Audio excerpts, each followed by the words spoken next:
Well, howdy there, Space Monkeys. Welcome to Political Fight Club. This is the episode I've been trying to do for the last 24 hours or so. This is the review and breakdown of the Richard Wolff and Destiny debate that happened yesterday.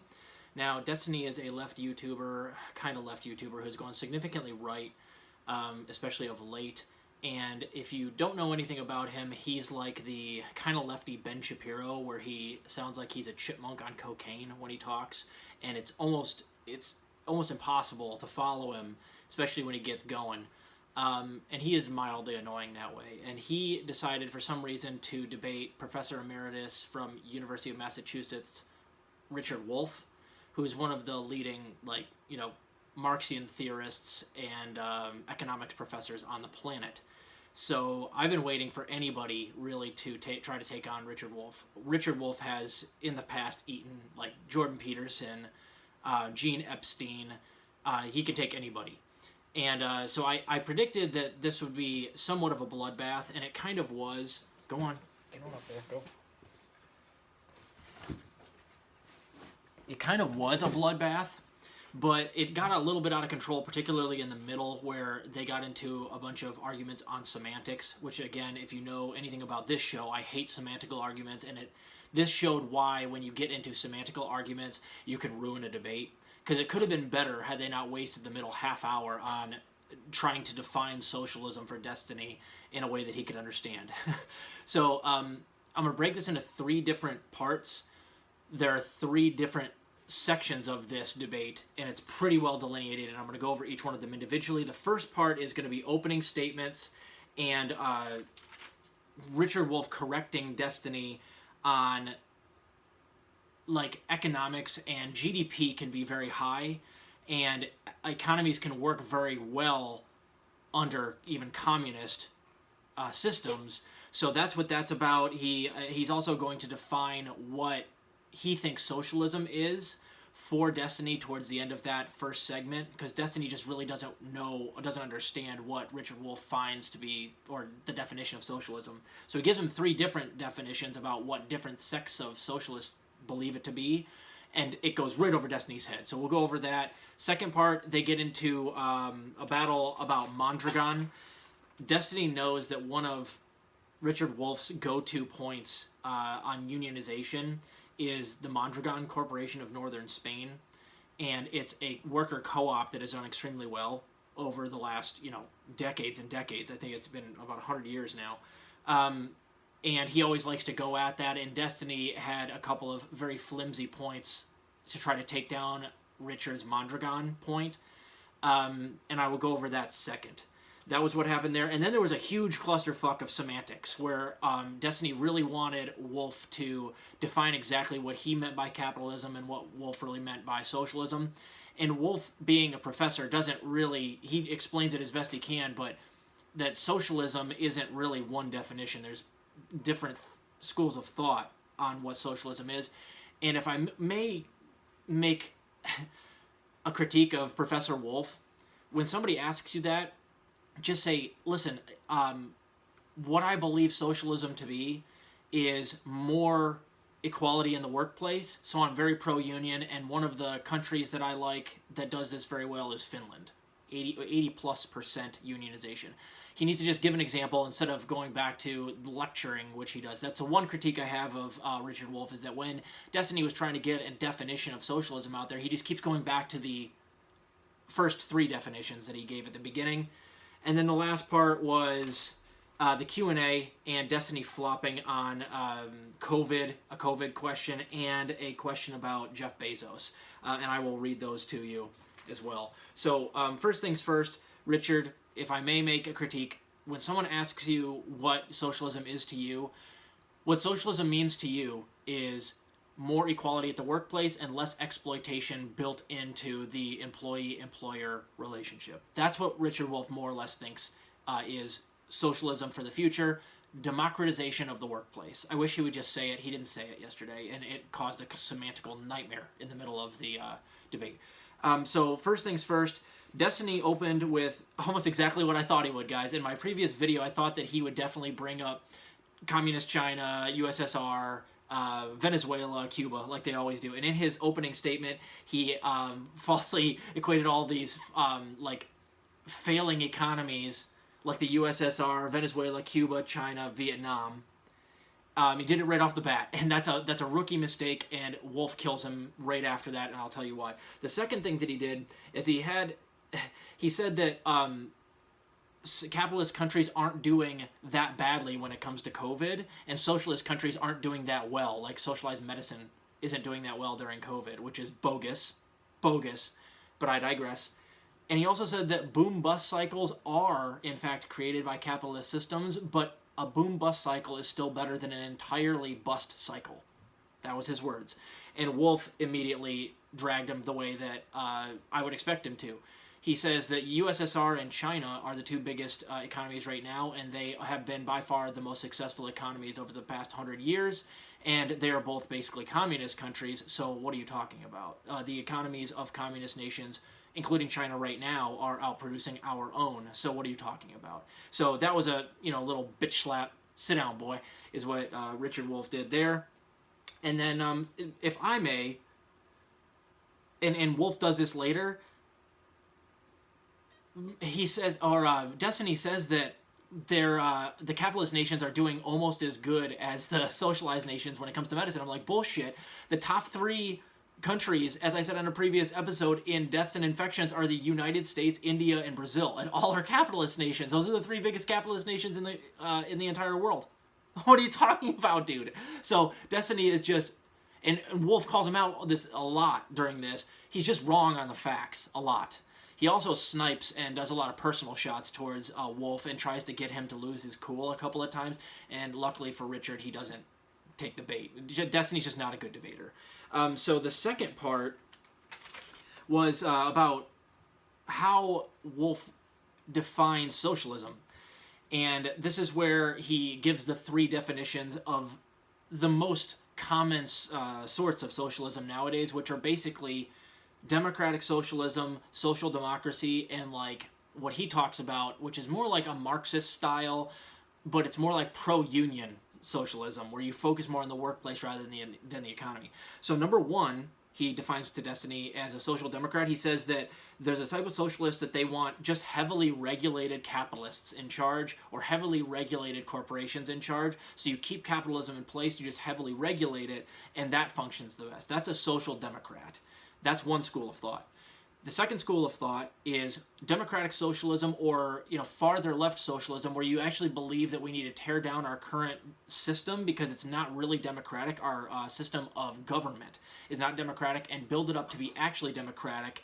And we need to have the government take over certain parts of our lives that are right now commoditized. So that's more like your democratic socialists, or a little bit left, eco-socialists, centrist Marxists who don't go all the way to Marxism, kind of where I am, and where I was pushed even further after Bernie got cheated. I think that you have to take the corporations down a notch. I don't think that regulation is going to be enough, and social democracy is not going to be enough to rein in the capitalism if you just regulate all of the companies. An example of this is that China is really a state capitalist country now, functions very much like a communist country, but now that they have so many investors there, they function very much like a state capitalist country. So nowadays they have regulations on all of the companies that invest heavily in China, but yet they still have like the smog issue. That's because regulation's never going to be tight enough in a system that has that much capitalism in it.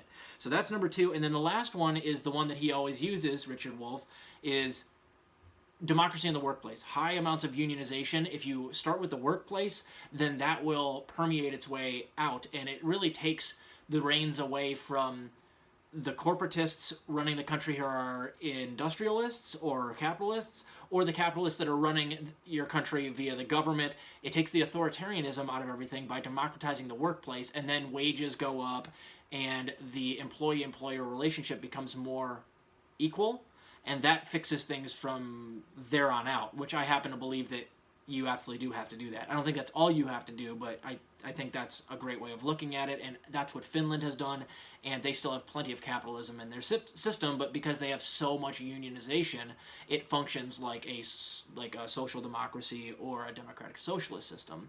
So he defines those three for Destiny, and they go right over his head. Destiny wants a 1 or 2 sentence thing, an example, or an exact definition that he can try to poke holes in, and Richard won't give that to him, and it really threw a wrench in the playbook that I imagined Destiny was going to do for this, and I predicted that in the other video, that he once he gets schooled a couple of times, and he realizes that he doesn't really know what he's talking about, and Richard won't give him any ammunition on anything, he's done. He can't attack anything. So he misquoted Richard many, many, many times throughout this, and it got really, really dicey right after the next part, where right before they got into during the semantical clusterfuck, right in the middle of the debate, where they're yelling over each other, and Destiny's trying to understand what socialism means and what capitalism means to Richard, and Richard is trying to lecture him, and it's just going over Destiny's head.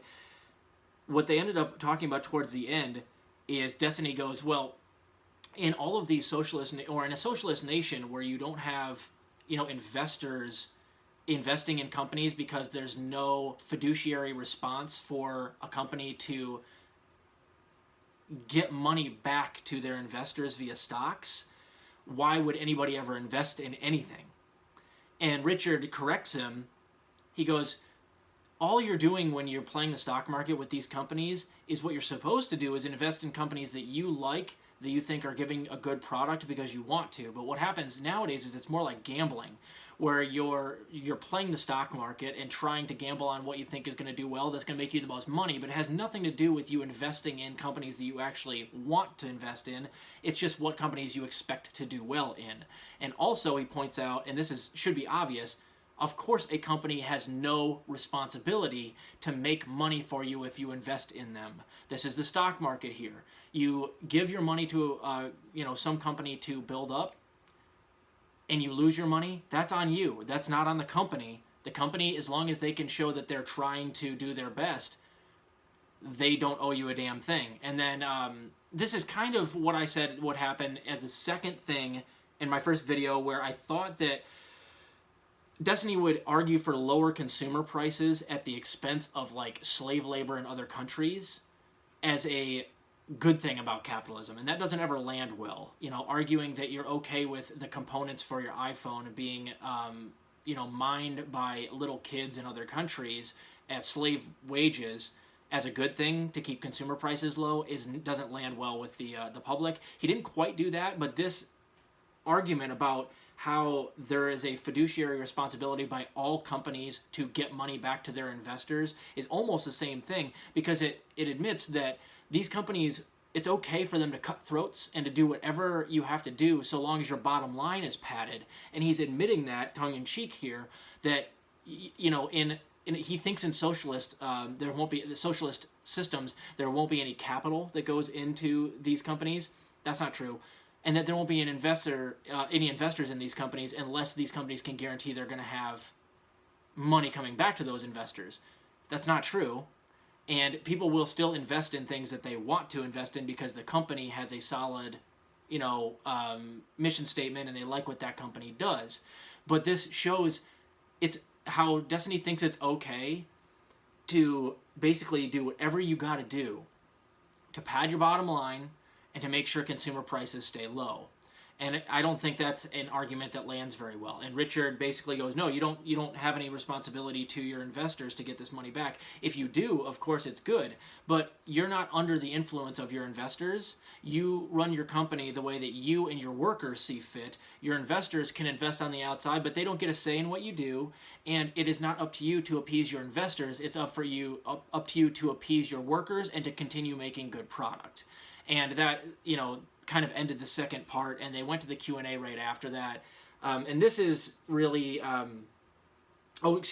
They did talk a little bit about the Mondragon Corporation in northern Spain. Now, this is one of those talking points that Richard Wolff always uses, And Destiny knew it because he did his homework the night before, probably some Googling for a couple of hours, and he knew that this is one of those examples that Richard Wolff uses where you can start a worker co-op that does extremely well. The Mondragon Corporation started out as a co-op with just a handful of people like 100 years ago, and now it's the 7th largest corporation in Spain, and it is a worker co-op. And one of the stats that Richard likes to spout is that because they're a worker co-op, the highest paid worker in the co-op and the lowest paid worker have something like an 8-to-1 or 9-to-1 pay ratio, and that's as high as it goes. So there's a lot more pay equity within the worker co-op, and Destiny was ready, but he made a fool of himself. He goes, actually, that's not true. There's actually some people in the Mondragon Corporation who make more than that 9-to-1 ratio you always spout, so that's a lie. And Richard had to correct him. He goes, I've been down there, and you're right, there are a very handful of people who do make more than that in the Mondragon Corporation, but within the worker co-ops, the pay equity is so much closer, and what you're picking out there, Destiny, is an outlier. That's an outlier, because there is a little bit of capitalism built into every worker co-op corporation, because this operates out of Spain. Spain still has a capitalist system. So of course there are a couple people that make more than that, but the vast majority of people don't. And in the Mondragon Corporation, you also get to vote on your managers. Managers keep their jobs based on how many of their workers below them will vote for them. Much more democratic, and therefore here we have people getting paid only 8-to-1 in these worker co-ops rather than the 300-to-1 that we have here in the United States. Now, granted, as Destiny points out, some of our numbers, like the 1,000-to-1, that some of the people, I've seen that there's a couple corporations that have over 1,000-to-1 CEO to average worker pay ratio. Those are also outliers, yeah, but if you were to also take these corporations, like Walmart, and you were to just do the average pay ratio between the average, or the starting pay worker, and even somebody that's, not the Waltons, but just below the Waltons, the pay ratio would still be 100-to-1, not 9-to-1. So the Mondragon Corporation, yeah, it has some people that make a little bit more than that ratio, but it's very few, and that ratio exists within the worker co-op, so the pay equity is so much closer. So this is not a good point by Destiny. He's trying to confuse you by using an outlier, but fair enough. I take it that there are some companies here in America where we go, the CEO pay ratio is 1,000-to-1 at this company. And you go, well, that's an outlier. True. But my stat is if you take all of those CEO pay ratios and average them, so it's not an outlier anymore, it's still 277-to-1, not 9-to-1. So it defeats the argument where it starts. And they got into it a little bit here. Wolff did a good job explaining it basically the exact same way I just did. He's like, yeah, there's some people that make a little bit more than that, but the vast majority of the Mondragon Corporation make something like 8-to-1 from highest pay to lowest pay. And then lastly, the Q&A, the two main questions, and I can't remember exactly how they were, that Destiny flopped, is that he ended up early on being asked about if he thinks that it's okay for Jeff Bezos to make all the money he's worth, if he thinks that's a meritocracy. And basically Destiny was like, yeah, I think he's worth all that money. I think that, there's a demand for his product and what he produces, so yeah, I think he should be able to make that money. But then he and Wolff talked about, well, do you think that Jeff Bezos is worth hundreds of millions of times worth more than the average worker at Amazon? And Destiny was like, yeah, kind of, I don't think anybody else that works for him could do his job. And I don't agree with that. I agree that there are probably a lot of people that work for Amazon that can't do what Jeff Bezos does, but he employs 100,000 people, more than that. I'm sure there's plenty of people that could run Amazon that are smart enough that could do what he does, especially if they had a little bit of, training or schooling, and they could run it. No problem there at all. I have no problem, or I have no doubt that some of these people could absolutely do Jeff Bezos' job. It's not that hard to wake up in the morning and have your money make money for you. He wakes up in the morning, signs a handful of documents that his legion of lawyers has prepared for him, and then he goes to his 9 a.m. massage down the hall. So I don't agree with Destiny there. I agree that, yeah, Jeff Bezos probably knows a lot more than a lot of his employees, but he's certainly not the most valuable employee, and I don't think anybody that's a CEO is actually the most important employee at these large corporations. There's handfuls of people below you that are probably way better at your job if just they were given the chance. So that's bogus. And then the last question was on COVID. That I didn't watch the last 2 or 3 questions because it was getting really, really annoying. But I did watch the first 2 or 3 for each of them. And Destiny flopped and said that the unemployment right now is not really that big of a problem. And if it is a problem, it's due to the pandemic. And that's wrong for 2 reasons. As you guys know, the unemployment rate he's talking about is the U3 unemployment rate, which is 6 or 7%. That's not the actual unemployment rate. The actual unemployment rate is U6 plus some tweaks. The most accurate thing I've been able to find for the actual unemployment is around 15%. So unemployment is a problem right now, Destiny. That's strike 1. Strike 2 is, and he kind of shows his hand here and kind of admits that capitalism doesn't do well, tongue-in-cheek, as he goes, well, if it is there is an unemployment problem, it's because of the pandemic. Okay. But isn't that an indictment of how capitalist systems don't do well under things like pandemics, like is the point of socialists? Socialists argue, as I have, that capitalist systems don't do well in crises because they're privatized, and you have to count on a lot of these companies to do the right thing and keep the infrastructure going or keep your system afloat when they don't have a monetary incentive to do so. So yeah, there is an unemployment. If there is an unemployment problem in this country, which there is, and a lot of it is due to the pandemic, that's an indictment of capitalism, you dumb shit. I mean, none of the capitalist countries are doing well in terms of unemployment. I mean, what's the unemployment in India and Brazil and all these other countries? All of the countries that have, and I mean, there are a couple of capitalist countries that did okay, like South Korea. I've said that they did a great job with the initial COVID outbreak, and in fact, one of the best jobs. But what they also have in South Korea that he doesn't mention, he does mention South Korea, by the way, is that they actually have a government that can kind of get their populace to listen to them, and they trust their government enough so that they were able to do a true lockdown, which we can't here because no one trusts our government. So all the capitalist nations are not doing well in terms of unemployment, including our country here. So this is totally dropping the ball for Destiny. It shows you that he really doesn't have a good answer on this either. You know, he flip-flops right in the middle of it and says that unemployment really isn't that big of a deal so far, even though it is. And then he flips and goes, well, but if it is, it's certainly because of the pandemic and not because of capitalism. Well, shit, it's because of the pandemic because capitalism doesn't do well during times like this. So it was not quite the debate I hoped it would be. The first half was definitely Richard Wolff eating Destiny's lunch. The second half was much sloppier and not well moderated. It really wasn't well moderated at all, but they kind of got at each other in the last half of it, which is part of the thing I hate about debates without good moderators. And the other problem was, too, is that it was highly semantical in the middle, which I guess isn't Richard Wolff's fault that Destiny doesn't understand simple definitions of socialism. Who'd have predicted that? But it went right over his head, and they spent way too much time trying to define for Destiny something that he could attack, I guess. And so there was very little pushback of Destiny against socialism because he couldn't nail it down as a good definition. It was very much him trying to poke little holes in things that Richard Wolff said. But if you watch the whole debate, certainly Richard Wolff won the debate and certainly made his points better. Destiny was backtracking the entire time on his heels, having a real hard time actually retorting a lot of Richard Wolff's points.